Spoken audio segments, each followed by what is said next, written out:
आज हमारे बीच भारतीय जनता पार्टी युवा मोर्चा के कोषाध्यक्ष आदरणीय हर्ष द्विवेदी जी हैं, जो इस समय इस महामारी में अपने निज आवास निज क्षेत्र में लगे हुए हैं, जनसेवा में। आइए इनसे जानते हैं, इन्होंने इस तीसरी लॉकडाउन 1, 2 और 3 इस 40-45 दिन के लॉकडाउन में इन्होंने क्या क्या जनसेवा की और कैसे कैसे लोगों की मदद की।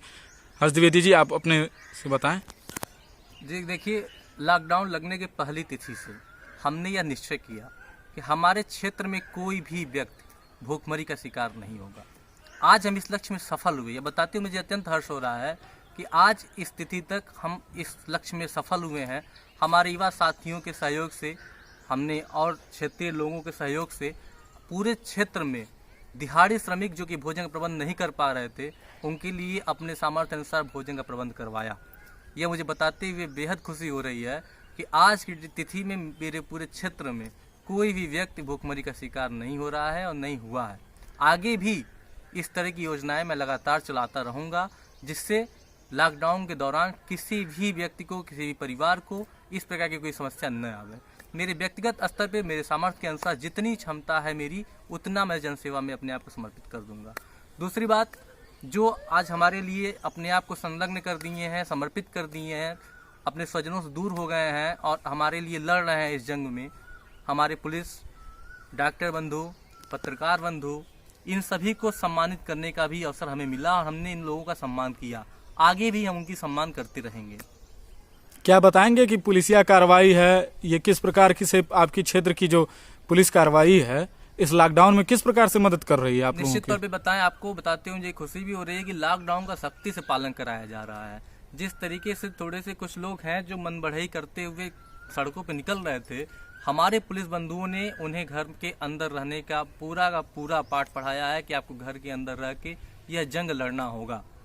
या मुझे थोड़ा सा दुर्भाग्य का विषय भी है भारत का कि कुछ लोग इस महामारी को समझ नहीं पा रहे हैं, इसकी स्थिति को गंभीरता से नहीं ले पा रहे हैं। उन्हें यह समझना होगा कि यह महामारी है, बहुत ही विकट है और हमें इसके प्रभाव से बचने के लिए अपने आप को घर में कैद करना पड़ेगा। संतुष्ट हैं कि आप इन पुलिसिया कार्रवाइयों से? निश्चित तौर पे इन लोगों ने बहुत ही सख्ती से पालन कराया। हमारे चौराहे पे, हमारे क्षेत्र में, हमारे गांव जवार में हमने देखा नित्य निरंतर दिन रात ये लोग लगे हुए हैं।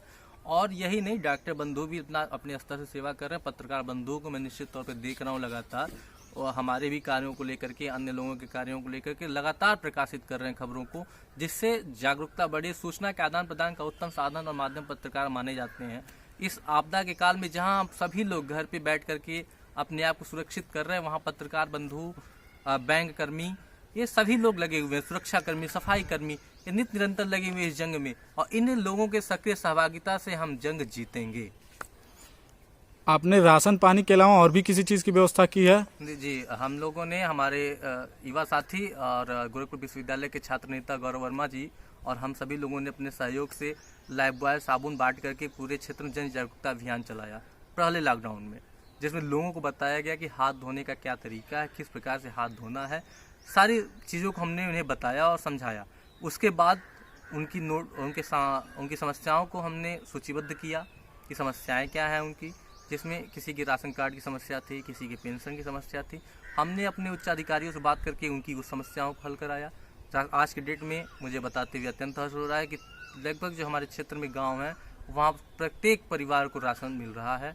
कोटेदारों से बात करके, ग्राम प्रधानों से चर्चा करके हमने, और उच्च अधिकारियों से भी चर्चा करके एक एक परिवार को राशन कार्ड है या नहीं है, और उसके विषय में सबको अवगत कराया, और आज सबको राशन मिल रहा है। सरकार द्वारा दिया गया सुविधा सबको प्राप्त हो रहा है।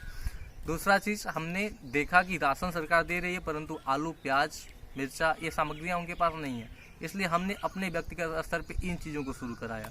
गांव में सैनिटाइजेशन का कार्य कराया गया। इस प्रकार से हम लोग निरंतर लगे हुए हैं इस जंग में। हम सभी की सक्रिय सहभागिता से यह जंग हम जीतेंगे और कोरोना हारेगा। बहुत बहुत धन्यवाद।